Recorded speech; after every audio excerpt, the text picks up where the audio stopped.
Alhamdulillah, wassalatu wassalam ala rasulillah wa ala alihi wa ashabihi ajma'in, amma ba'd. Assalamu alaikum wa rahmatullahi wa barakatuh.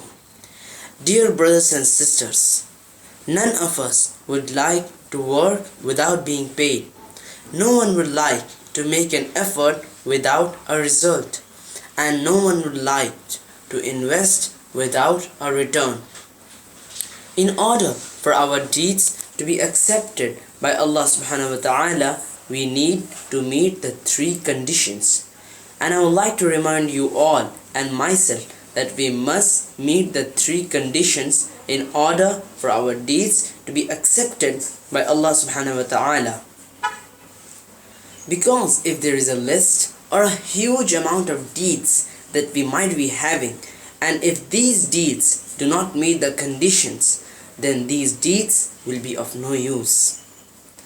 Number one is to have pure belief in Allah. The belief must be necessarily pure. This is the first condition. The second condition for the acceptance is that we must do our deeds only to please Allah, not to gain pleasures, not to gain praises from people, not to show off, but only to please Allah. So our second condition is that we must do our deeds only to please Allah, and that is sincerity. The third condition, my brothers and sisters, which is very important, is that we must do our deeds in the way of Rasulullah sallallahu alaihi wasallam. Our deeds will only be accepted as a righteous deed when it is done in the way of Rasulullah sallallahu alaihi wasallam.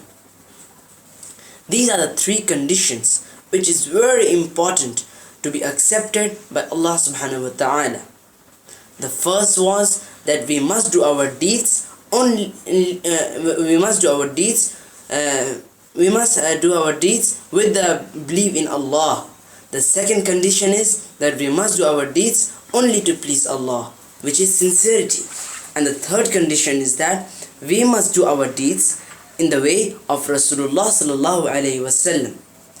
So dear brothers and sisters, don't miss any of these conditions, because otherwise we might lose our rewards from Allah subhanahu wa ta'ala. Wassalamu alaikum wa rahmatullahi wa barakatuh.